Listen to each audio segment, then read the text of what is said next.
From the nation's capital, the Conservative Caucus presents Conservative Roundtable, an in-depth look at today's most important issues. Welcome to Conservative Roundtable. I'm Howard Phillips, chairman of the Conservative Caucus, which sponsors these broadcasts.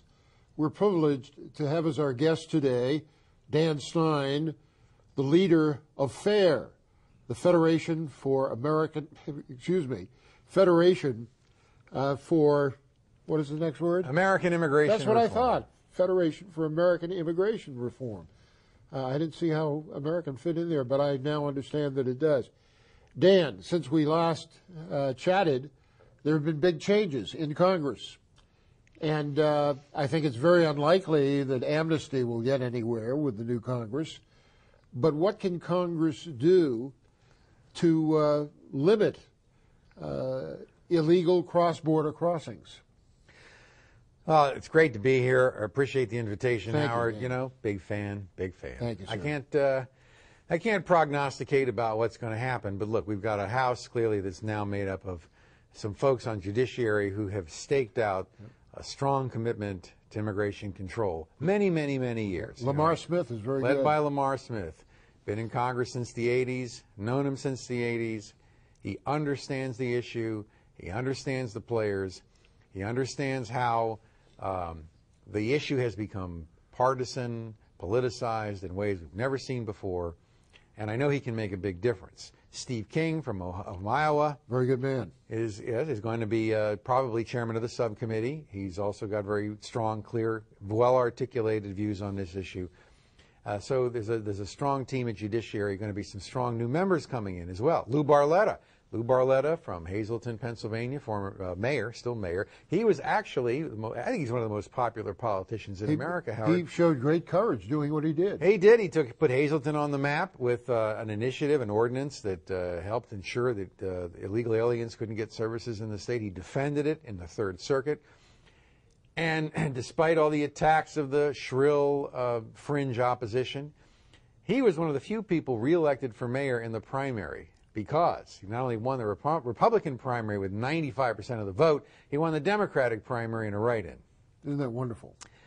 So he finally beat Kanjorski, and I know he'd like to come on. I hope he'd like to come on the Judiciary Committee, knows the issue. Brian Bilbray is back. Of course, he heads the Immigration Caucus in the House. Both Lou Barletta and Brian Bilbray are on FAIR's advisory board. Brian's co-chair of our National Board of Advisors. And Brian won't be on Judiciary, but he's still very active on the issue. And now, of course, this election, this campaign, I mean, look, immigration was one of the defining issues in this election. And, of course, Obama administratively is trying to block enforcement of the laws. Well, you're a constitutional expert, probably far greater than I could ever hope to be. But it's real clear.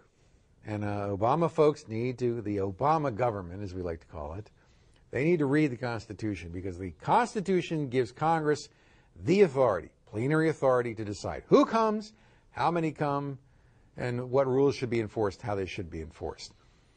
The Obama administration's attack on Arizona and their immigration law was constitutionally revolutionary. It's an impeachable offense in our view. As a matter of fact, the Conservative Caucus is in the process of organizing a coalition for congressional impeachment inquiry. Well, we'll see how that evolves, but the point is they're standing... Mr. Issa is a pretty good guy in charge of government oversight, and he may be willing to have some inquiries into the shortcomings of the Obama presidency. I don't doubt for a moment that Obama government is going to get very tired of Darrell Issa's face sitting in that gavel convening another oversight hearing. Even the New Republic, which is by no means a conservative organ, has predicted that Obama will be impeached. Really? Yeah. They had a big column, lead story in a recent edition of the New Republic. But will he get convicted? No. Well. It takes two-thirds. Bill Clinton was impeached but not convicted. It's ironic that Al Gore did not vote for conviction. Had he done so, he would have become president. But instead, he was loyal to... Well, maybe he had a conflict. He may have had a conflict. Well, you know, the point is, though, what the Obama administration is trying to say in Arizona is that it's not Congress, but in fact the executive branch that can decide to not enforce the law, let millions of illegal aliens come into the country, and then turn around every 5 years and tell Congress, okay, we decided, now you just have to pass an amnesty. Charles Grassley, the senator from Iowa, has pointed out various ways in which Obama is trying to administratively move forward with amnesty. Exactly. Well, the administrative amnesty is essentially going completely around Congress by using what they're counting on, Howard, is this theory that American citizens don't have the ability to go to court to challenge the legality. Yeah, they lack standing. And, you know, if a snail darter is threatened somewhere, anybody who says they're an environmentalist can go challenge that decision or enlist them on the Endangered Species Act or what have you. But see, in Arizona, the drafters of the Arizona bill, and we had no small part in that, there's a standing provision in there that says, and it's, by the way, withstood scrutiny. It wasn't struck down by Judge Bolton. Wrongfully, by the way. Her decision was wrong. But anyway, she didn't strike that provision down. Any citizen can go and challenge Arizona's failure to comply with the requirement that you have to verify a person's status if you have reasonable suspicion to believe they might be here illegally. Right. You know, this is a true threat to the whole constitutional framework, but more importantly, it's a threat to our ability to control our destiny as a nation. Well, you've got a pro-amnesty president.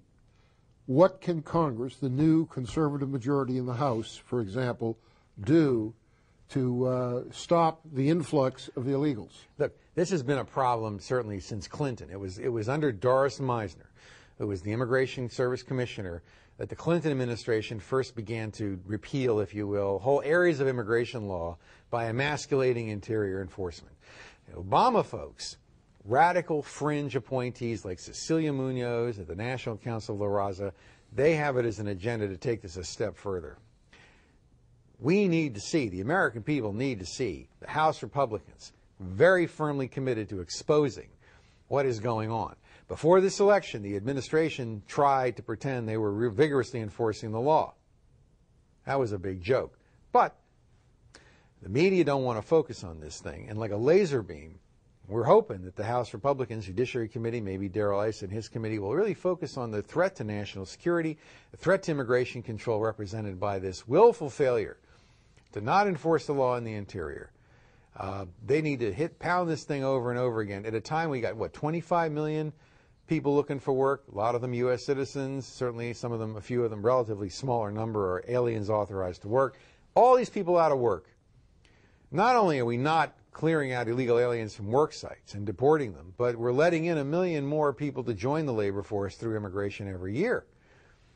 This really has, at this point, I've been at this for almost 30 years. You've been at it longer than me. And the one question I have for you is, I know we had a favorable election in the House in terms of immigration policy and probably a lot of your issues, but at what point do you stand up and you say, this system's not really cutting it to solve the real world problems the American people face? And you don't have to answer because I'm not here to interview you, but I'm just, because I've been at this a long time and I look at this and I go, what is going on here? It's a lack of leadership. One of the areas on which I have concentrated is the need to cut off government money to these left-wing activist groups. And many of them are still getting hundreds of millions of dollars in government running. You think the Deficit Commission would have that as top line item to be knocking out there? Instead, they want to raise taxes and do other things that aren't very good. If the Republicans in the House can do anything, it's informing the American people of how this money goes to pad the nests of influence groups, which are essentially trying to build constituencies around additional government spending.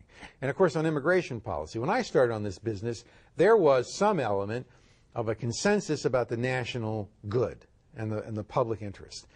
It's now become a divided issue where the Democratic Party now sees immigration entirely in terms of machine politics. Look at Harry Reid before the election, going out there and having SEIU round up people from casinos, come in on buses.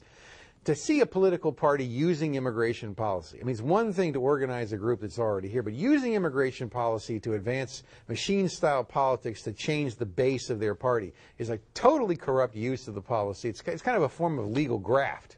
We're going to have to take a break.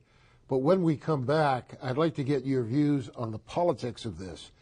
Republicans are very concerned that they will lose forever support from Latina voters because of their opposition to illegal immigration, even though most of them support legal immigration. And the Democrats clearly have benefited significantly in California, especially, and elsewhere, from support of Hispanic voters. And when we come back, I'd like to get your thoughts on how the Republicans, for example, ought to handle these issues. Please stay with us. We'll be back with Dan Stein, the head of the Federation for American Immigration Reform, the leading organization to defend the United States from the illegal invasion of people not just from Mexico, but from people from other countries, many of which pose a terrorist threat to the United States of America. Please stay with us. We'll be right back.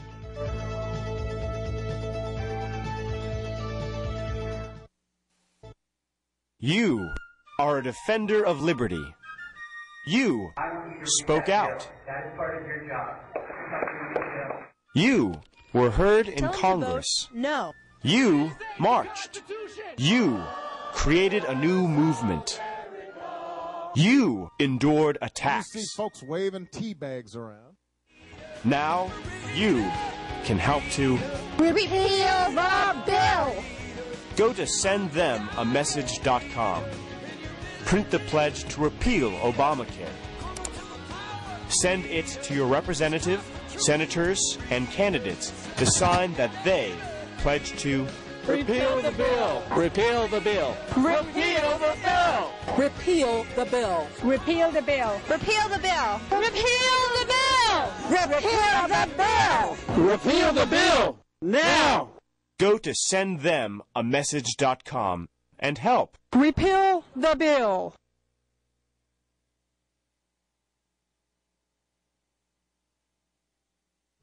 Hello, I'm Steve Forbes, chairman of Forbes Media, here to urge you to watch Conservative Roundtable if you want to learn about the issues that matter and what you can do to get our country back on the right track.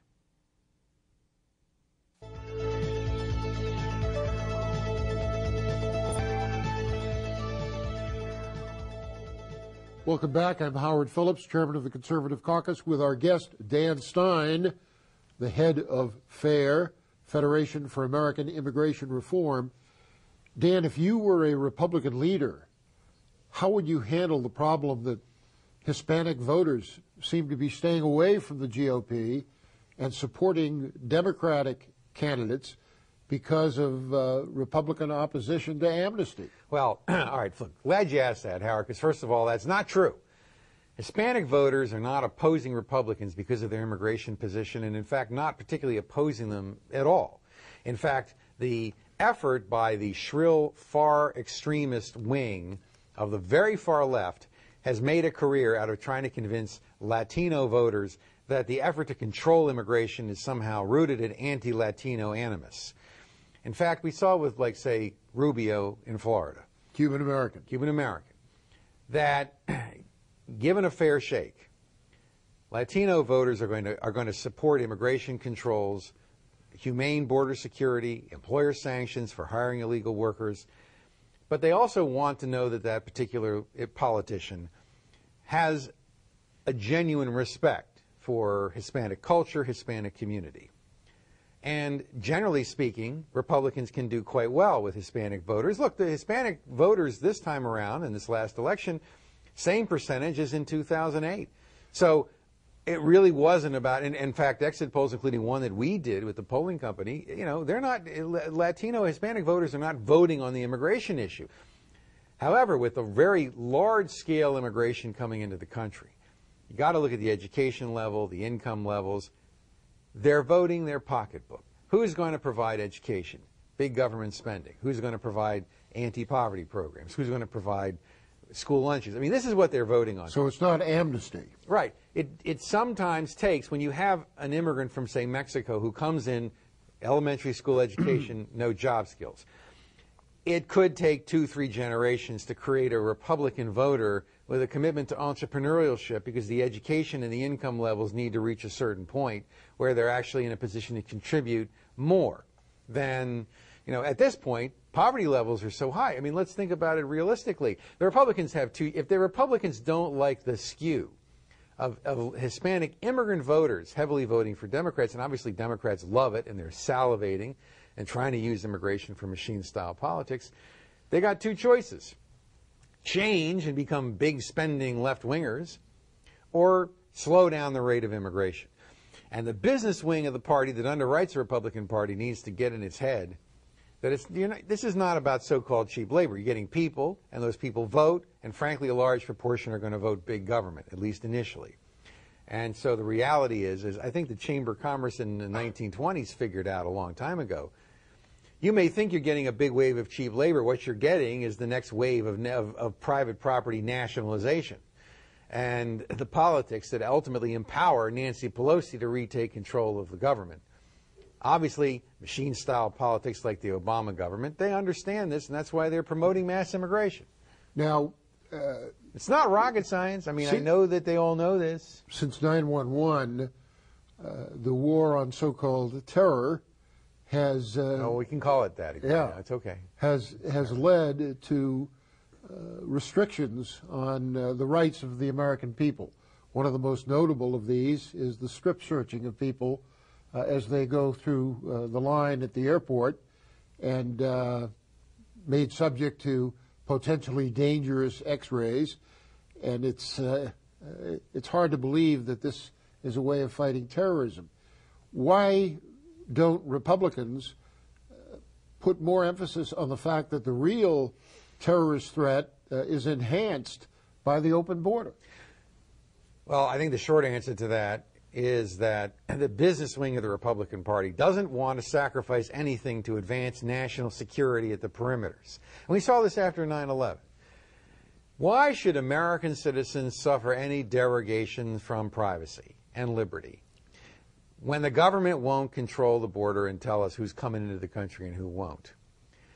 For some reason, we've accepted this paradigm that we should first attack the liberties of citizens, when we haven't done everything we could to make sure people coming into the country, we know who they are, that they're respecting the law, obeying the Border Patrol, and complying with our immigration laws. Think about what happens to any society when you don't care who comes into the country. And that's what we're dealing with. Is there any significant political figure who is pointing this out and making an issue of it? Well, we're sitting here. But I mean, more significant than you and me? People who hold public office. This is what you have on immigration policy. Immigration policy doesn't break down like most political issues. You have within the Republican Party the guys writing the checks. All they see is cheap labor. Wall Street carries the tune. I remember when Greenspan was saying we need more immigration because our wage rates are too high. How many rank-and-file Republicans think they're making too much money? Not many. Well, you have a huge disconnect, but, he with the gold makes the rules. There is a very split agenda on this issue, and that's why you see some Republicans talking about guest worker programs now with, 25 million? How can you be talking about bringing in foreign labor? That's the disconnect in the party. And the Democrats, well, they're now unified. What is the old pro-labor part of the Democratic Party has completely disappeared now in favor of mass amnesty bills. What is the biggest danger you see coming out of the new Congress? Some point along the way, we're either not going to have a country or we're going to have civic turmoil. Because if this deficit commission comes out with real cuts, and the Congress continues to say, all right, we're not going to cut these various programs, and we're either going to start cutting seriously like they are in Europe, and we're going to see a lot of backlash and complaining about that, or we're going to see our economy implode. The Chinese level of output in China is going to exceed the United States in just a few years. Obviously, per capita GDP is much lower. But this is a very rapidly changing world, and this country is headed potentially off an economic cliff with no leadership, as you point out. Issues like this have to be addressed through effective leadership. How do you overcome that in what has become this dispiriting level of political discourse going on today. I mean, I used to think it was bad when Crossfire, when Tom Braden and Pat Buchanan did Crossfire. It's a pretty noisy show. I used to do it quite a bit. I was on Rachel Maddow's show on MSNBC a little while back. My jaw dropped. I said, this cannot be credible professional television. Forget about it being journalism. It's not journalism. We've transformed public discourse into the equivalent of mudslinging. And what Teddy Roosevelt used to call muckraking, he wouldn't have a word to describe what's going on today. Sometimes I feel like... And part of it is because we have an undereducated electorate which lacks discernment and which is unable to hold accountable this stuff. Well, don't you think that TV has to some extent driven this horse race mentality? Why is Rand Paul having to deal with tough questioning on what he'll support, all sorts of hypotheticals? Will you vote to raise the debt ceiling? When the guy hasn't even been sworn in. As politicians don't have to play that game. One rule of thumb is always, you don't answer hypotheticals. What if, what if, what if? You know what, I'll tell you when I get there. And maybe it's not a good TV interview, but people elected me to use my judgment and make the right decision, and I'm not going to play your game. I think television allows politicians to be sucked into this gotcha game that they don't have to play. Maybe I'm utopian. No. We have about a minute before our next break. What is the most you hope for from the new Congress? Look, a country that doesn't control its borders doesn't control its destiny. We've already bankrupted communities. Everything that FAIR has warned about, every single thing that FAIR has warned about over 30 years. And in the 90s, we fought for enhanced security, try to ensure there was an entry-exit system for tourists coming into the country, secure verification. Of course, that's a big problem, people overstaying and not their visas. FAIR has been at the forefront of these battles for 30 years. We are in danger of complete government dysfunction and breakdown. There's only so much that Congress can do. If they pass a law and the executive ignores it, you're creating a tyranny that says the law doesn't matter. The rule of law doesn't matter. That's why you've got people in power attacking the sanctity of the rule of law. That's why the Conservative Caucus is launching a coalition for a congressional impeachment inquiry. We believe that Obama has done a great many things which qualify him for impeachment. We're going to take a break.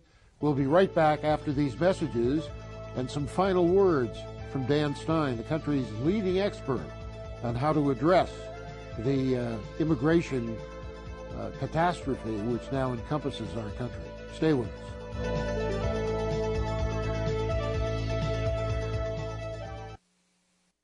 Hey, listen. This is the greatest thing. I want to tell you something. Something's happening in this country. And I want to tell you, look around my friends here. My friends here in Washington, come over here. See all these great people?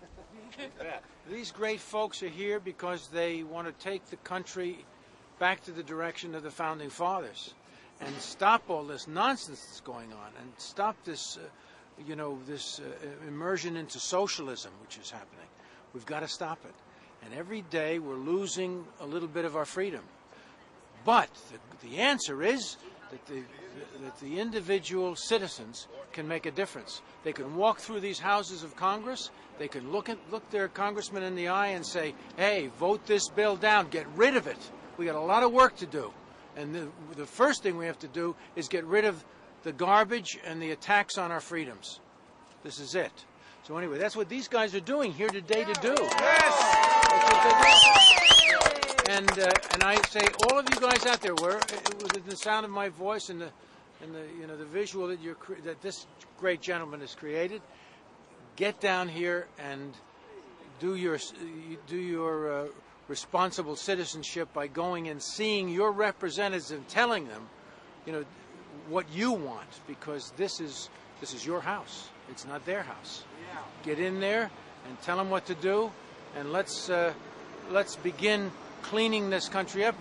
A big mess has been created in only a year's time, in 9 months' time, really. A big mess we have to recover from. We got to start work. We got to throw some people out. So anyway, I love this country. I love you. Go do your job. Thank you for your help. Thank you.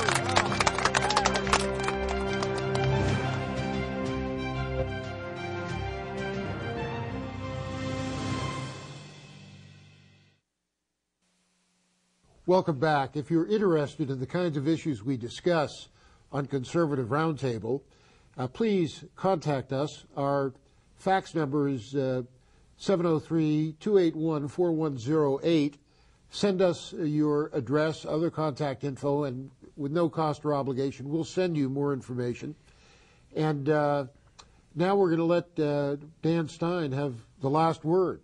What's on your mind, Dan? What can you tell us? Look, out-of-control immigration is fueling many of the problems, most of the problems, at one level or another that most people are facing in this country. An idea is appropriate to one age. You know, when you're a wilderness in 1810 and trying to fill up a continent, it's not appropriate in the next age. Whether it's education, healthcare, welfare spending, demands on the welfare system, social coherence, cultural coherence, environmental issues, resource issues, whatever, all those things. Today's mass immigration is making it harder for our country to solve most of its basic problems. Immigration, in a sense, poorly controlled and poorly regulated, makes it impossible to succeed as a society. In the end, we're at a crisis point. The time for talk is no longer really relevant. There's going to have to be some action. The country simply doesn't need significant immigration at this point in our history. And to the extent that we do, we've lost the ability as a people to make that decision. If you're interested in learning more about FAIR and Dan Stein, contact info is on your screen. And I know you'd like to hear from anyone viewing this program. Well, there are solutions. There are many things that need to be done, can be done, and we invite people to join FAIR, be part of FAIR, part of our team all across the country, work to create laws like Arizona, help re-empower the American people to decide who comes in, how many people, and ultimately how we enforce the rules. So I hope you'll join us. Dan, you're doing great work. We appreciate it so much. Thank you for taking the time to be with us, and thank you for watching Conservative Roundtable.